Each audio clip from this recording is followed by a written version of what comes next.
Hello guys, welcome back to this channel. In today's video, I'm going to show you all about the Holo Bamboo and Grow Garden game of Roblox smithing update. Okay, let's get into it guys. This is how the Holo Bamboo looks like, and before I show you the base value of this plant, I'm going to show you how you can get the Holo Bamboo. Okay, if you want to get this plant, you need to go to this area and you need to craft the seed. You can go to the craft seed menu. Okay, and these are the the items to craft the Holo Bamboo.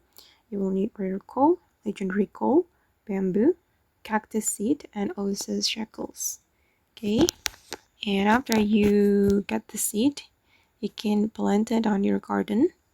And this is the Holo Bamboo tree. Okay, and I'm going to go to the sell shop and check the base value. Click on how much this is worth. Okay, and this is the base value. It's around the 100k shekels, and yeah, not bad. Worth to craft. Okay guys, and that's all about the Holo Bamboo and Grow Garden game of Roblox new smithing update. I hope this video will be useful for you. Thank you so much for watching, and bye.